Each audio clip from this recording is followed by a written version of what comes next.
होती है, जिसे टेक्निकल टीम कैप्टन को फिर से बताते हैं और वो सारे के सारे चौंक जाते हैं और बताते हैं कि यह लड़ाई करते हुए और ज्यादा ताकतवर बनता चला जा रहा है। कैप्टन उससे कुछ कहना चाहते थे लेकिन खुद को रोकते हैं। वह बहुत ही तेजी के साथ में उस पर काफी सारे अटैक करता है और एक भारी अटैक करता है जिससे उसके शरीर की चमड़ी में छेद होता है। लेकिन रेनो के मुताबिक वह अभी भी कमजोर है, उसे और ज्यादा पावर की जरूरत होती है। वह अपने कॉम्बैट एबिलिटी को और ज्यादा इंक्रीज करता है और इस बार यह सारी कन्वर्सेशन एहारू भी सुनता है। उसे बुरा लग रहा होता है। कैप्टन उससे कहता है कि अगर किसी भी मोमेंट पर मुझे लगेगा कि अब ये बंद करना है तो मैं बंद कर दूंगा और इसके बाद में तुम्हें ये नंबर वेपन कभी नहीं मिलेगा, जिससे वह और ज्यादा जोश में आता है और उस पर तेजी से अटैक करने की कोशिश करता है। तभी ओजू अपने फॉर्म को चेंज करता है और एक्स्ट्रा एनर्जी को कैरी करता है और वहाँ अपनी चमड़ी को और ज्यादा सख्त करता है, जिसकी जानकारी कैप्टन ने मसल्स वगैरह सबको फ्लेक्स करते हुए वहाँ पर अटैक करता है और उसके अटैक को वहाँ उसकी सेक्रेटरी भी देख रही होती है और उसकी तेजी के बारे में सराहना तो कर रही होती है। लेकिन तभी वहाँ पर पता चलता है कि रेनो की बहुत सारी मसल्स पुल हो रही हैं और उसका शरीर उसे झेल नहीं पा रहा है और हमें रेनो अजीब सी स्थिति में दिखाई देता है। आंखों से उसके खून भी निकल रहा होता है और उसके वाइटल्स वगैरह भी बहुत ही तेजी के साथ में फ्लक्चुएट हो रहे थे, जिसके कारण सब लोग परेशान होते हैं। टेक्निकल टीम उनसे बताती है कि वह इसे बहुत ज्यादा देरी तक झेल नहीं पाएगा। एक आदमी खड़ा होता है और कहता है कि क्या ये सिक्स का काम है कि वह उस पर हावी हो रहा है। तो कैप्टन उससे बता नहीं होता, बल्कि वह उसके साथ में जब भी सिंक्रोनाइज होता है तो उसके न्यूरॉन्स को बहुत ही तेजी के साथ में एक्टिव कर देता है और उसकी रियल पर्सनालिटी को और ही ज्यादा इनहेंस कर देता है, जिससे उसकी एबिलिटी बहुत ही ज्यादा बढ़ जाती है। ये सामने वाले यूजर पर डिपेंड करता है कि वह अपनी चीजों को और ज्यादा इम्प्रूव करेगा या खुद को नष्ट करेगा। तो यह अब पूरी तरीके से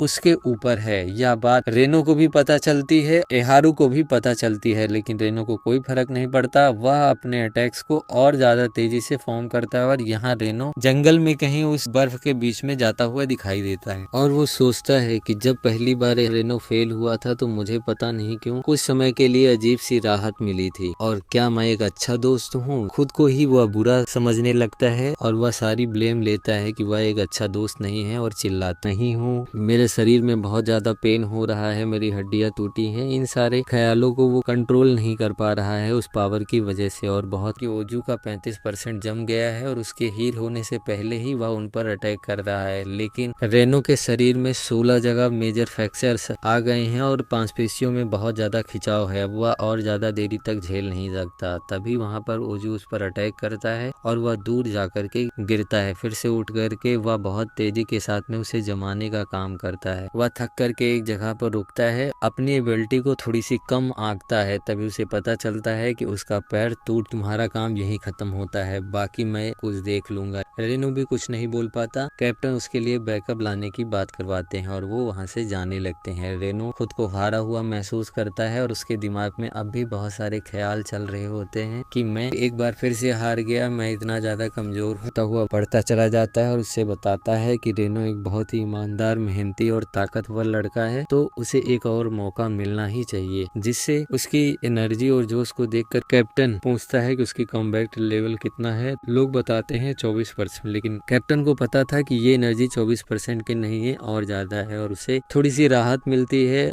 एहारू उनको कन्विंस करने के लिए तैयार हो जाता है और तभी जब वहाँ रेनो के पास पहुँचता है तो वो बर्फ के अंदर बीच में फंसा हुआ होता है, जिससे एहारू परेशान होता है और अपनी कॉम्बैट एबिलिटी का इस्तेमाल करते हुए उस सारी बर्फ को बहुत ही तेजी के साथ में तोड़ देता है और वह रेनो के पास जाता है। रेनो अभी भी अपने दूसरे डायमेंशन में होता है। वहाँ उसे एहारू दिखाई देता है और उससे कहता है कि क्या तुम मेरे साथ में लड़ोगे, आगे मुझे बचाने का काम करोगे, तो चलो मेरे साथ और हम दोनों मिलके ही लड़ते हैं। और वह उसे अपने कंधे पर लाद कर जाता हुआ दिखाई देता है। तभी रेनो को होश आ जाता है और वह उससे पूछता है कि तुम यहाँ क्या कर रहे हो। तो वो सारी बातें उसे बताता है कि कैप्टन से उसने थोड़ा सा टाइम लिया है और अब हम दोनों मिल करके उसको हराएंगे और जब तुम हरा दोगे तो नंबर वेपन हमेशा के लिए तुम्हारा हो जाएगा, तुम्हें इससे कोई जुदा नहीं कर पाएगा। तभी रेनो उससे कहता है कि ये तुम्हारे लिए बहुत ही ज्यादा खतरनाक होगा, जिससे एहारू उसे गुस्से में नीचे फेंक देता है और कहता है कि तुम हमेशा अपनी बकतही मत किया करो, मैं तुमसे उम्र में बड़ा हूँ तो जो मैं कहूँगा वही होगा, तुम